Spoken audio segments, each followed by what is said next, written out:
beginning of spring is not the best time to do this video because there's not much green grass around. But since the beginning of spring is typically when most people get their chickens, I figured I would go ahead and do the video now.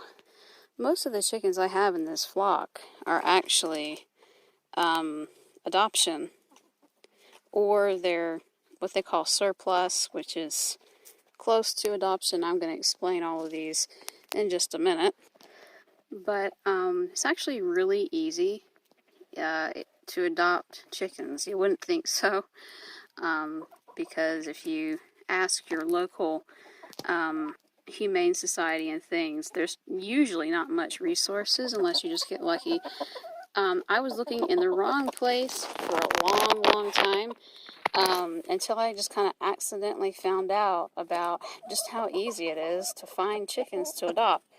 So the reason why it's so easy is because hatcheries rarely ever sell all of the chickens that they hatch.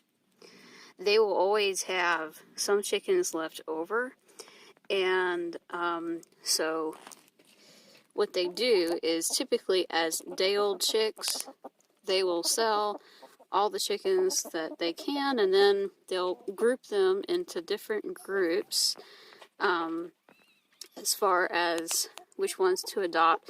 There's two different main groups. There's one that's true adoption, and then there's one that's more just surplus.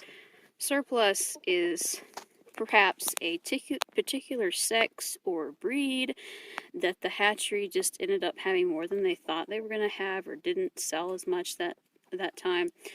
True adoption typically means that the chickens hatched out late after everyone had finished sorting them and sexing them. They hatch out so late that almost everybody has gone home for the day, and so someone typically will go in each incubator, and before they clean out the incubators that day, they will pick up any chicks that hatched out late and put them all in the same bin, and they will call them adoption chicks usually. Instead of surplus, they will make that distinction. When it's the adoption, typically, since they hatch so late, they don't have anyone sorting. They don't keep track of what kind of breed it is. The surplus is a good sort of fancy way of saying leftover chickens that we need to get rid of because we don't have space to raise them ourselves, and if we don't get rid of them, then we're going to do the exact same thing to them that we would do to our adoption, quote, adoption chicks. So, yes, sometimes you can get lucky and find them at humane societies, but most of the time, actually, look no further than your own hatchery, and you can find them there. Another thing to think about is that no, while this third option is not technically adoption, meat birds, anything that is a breed that was designed for the purpose of meat. You see these light Brahmas, they're huge compared to a lot of our other chickens. They actually were one of the main meat birds until the Cornish cross came along, and anything that is considered, bred for and raised and sold as, a meat bird, you're taking something that would otherwise be living with no more than 1 square foot per bird. They can't even stretch their wings out, cramped in tiny little cages, and just a sad, short, horrible life that most of those meat birds will end up living. Most people don't free range them like this, and it's just horrible, the lives that they live. So if you can't find any, quote, adoption, why not just get one of these meat birds, or several of them, and have them be a part of your flock? It's a great way to give them an otherwise, what would have been an otherwise terrible life, and put them in a place of bliss that's just, I mean, you can see how happy they are. And you can even do it with Cornish crosses, but you have to be careful. You have to make sure they get enough exercise. And you have to make sure they don't grow too fast, or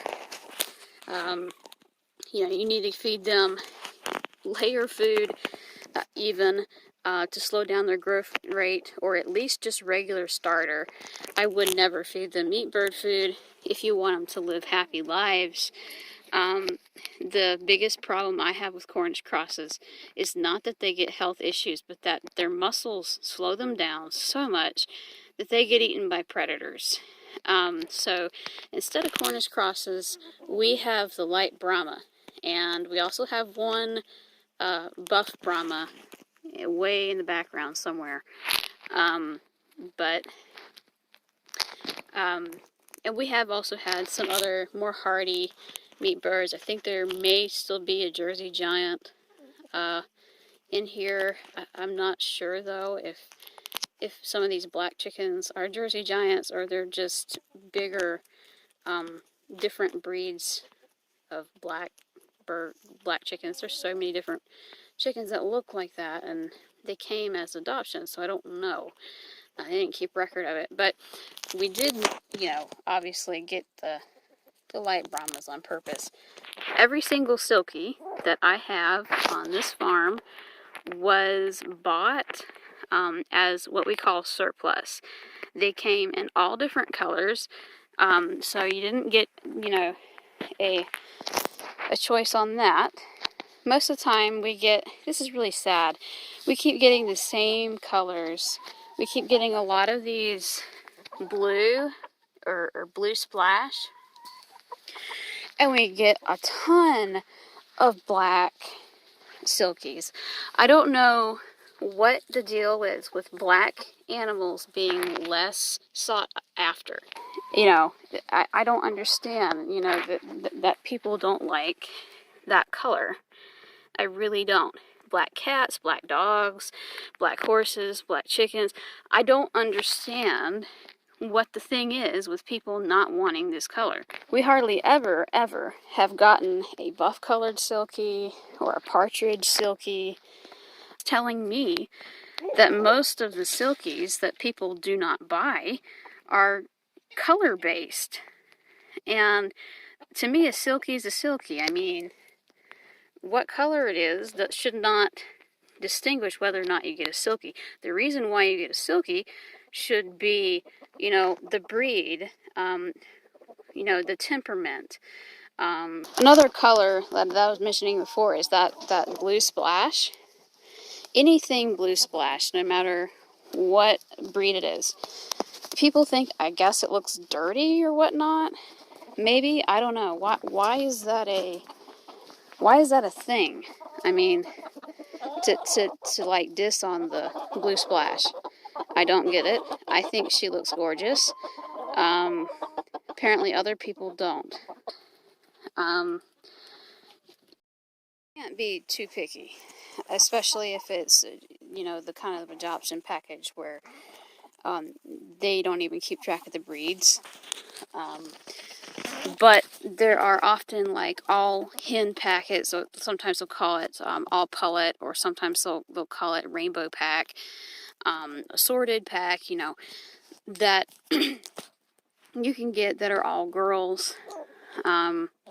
Again, those are the surpluses. They're not the ones that hatch late usually. They're just surplus, so they had time to sex them before everyone went home. And you have to be willing to kind of take whatever comes in.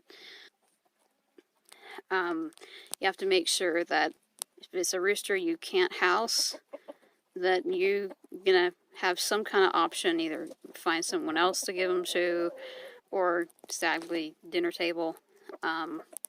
Whatever you decide to do, you need to have a plan, because in those straight run packages where they're not sexed, it's going to be a 50-50 chance usually that you're going to end up with a rooster. So, you know, if you have 6 chickens, 3 of them are probably going to be roosters. That's why I like the surplus, because even though surplus is kind of a fancy word, they make you think it's something different. It really isn't. It's still surplus. Again, if nobody buys them, the same thing is going to happen to the surplus. That is sadly going to happen to the ones that are up for adoption. You get a discount and you get just as good of a chicken. It's rewarding because you know that you've saved them from potentially not having a home or potentially going to someplace a lot worse.